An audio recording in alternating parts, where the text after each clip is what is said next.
Hello everyone, আমি প্রিয়াঙ্কা দে টাউটিরা। এখন যে টপিকটা নিয়ে কথা বলবো সেটা হচ্ছে, আমি যেহেতু অনুকূল ঠাকুরের দীক্ষিত, আমাদের রেগুলার ইষ্টভীতি করতে হয়, এটা অনেকেই জানে, হয়তো আমাদের টাকা দিয়ে ইষ্টভীতি করতে হয়।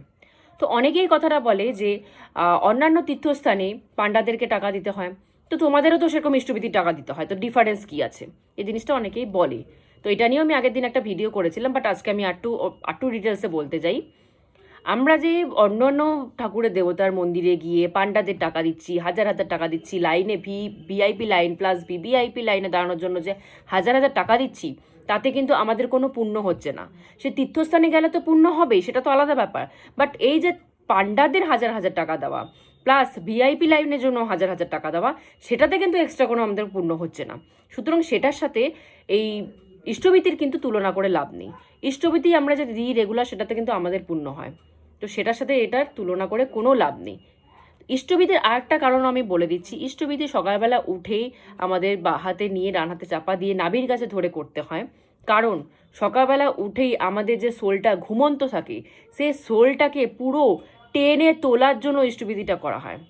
মূলাধার থেকে, মেনলি আমাদের 7 চক্র আছে, মূলাধার থেকে শুরু করে সেই সোলটাকে টেনে উপরে টেনে ব্রহ্ম জায়গায় তুলতে হয়। তো সেটা ইষ্টভীতির মাধ্যমে আমরা করি। সেটাকে বলে কুণ্ডলিনী জাগৃত। এক রকমের কুণ্ডলিনী জাগৃত হয় ইষ্টভীতির মাধ্যমে। অনেকে বলে ইষ্টভীতিতে কী হয়, শুধু বিজনেস করছে ঠাকুর। না, ইষ্টভীতির মাধ্যমে ঠাকুর সকাল সকাল আমাদের কুণ্ডলিনী জাগৃত করে দেয়। সেকেন্ড, আমাদের সকালে এবং বিকালে 2 টাইম কিন্তু প্রার্থনা করতে হয়, গান করতে হয়। প্লাস আমাদের একটা ফেমাস গান আছে, সেটা হচ্ছে জয় রাধে রাধে। সেটা হাততালি দিয়ে দিয়ে করতে হয়। সেটা হাততালি দিয়েই কেন করতে হয়, সেটারও কারণ আছে। হাততালি যত দেওয়া হয় তত কিন্তু নেগেটিভিটি দূরে সরে যায়, নেগেটিভিটি থাকে না। যেখানে কীর্তন করা হয়, হাততালি দিয়ে কীর্তন করা হয়, তার আশেপাশের জায়গায় কিন্তু কোনো নেগেটিভ জিনিস কিন্তু আসতে পারে না। এই জন্য কিন্তু ঠাকুর এইসব জিনিসগুলো সৃষ্টি করে গেছেন খুব সুন্দরভাবে অ্যান্ড খুব সরলভাবে, যেখানে মানে মানুষের করতে কোনো রকম প্রবলেম হবে না। কুণ্ডলিনী জাগৃত করতে মানুষের কষ্ট হয়, কিন্তু আমরা শুধুমাত্র ইষ্টভীতির মন্ত্রের দ্বারা কিন্তু আমাদের সকাল সকাল উঠে ঘুমন্ত সোলকে আমরা কুণ্ডলিনী জাগৃত করতে পারি।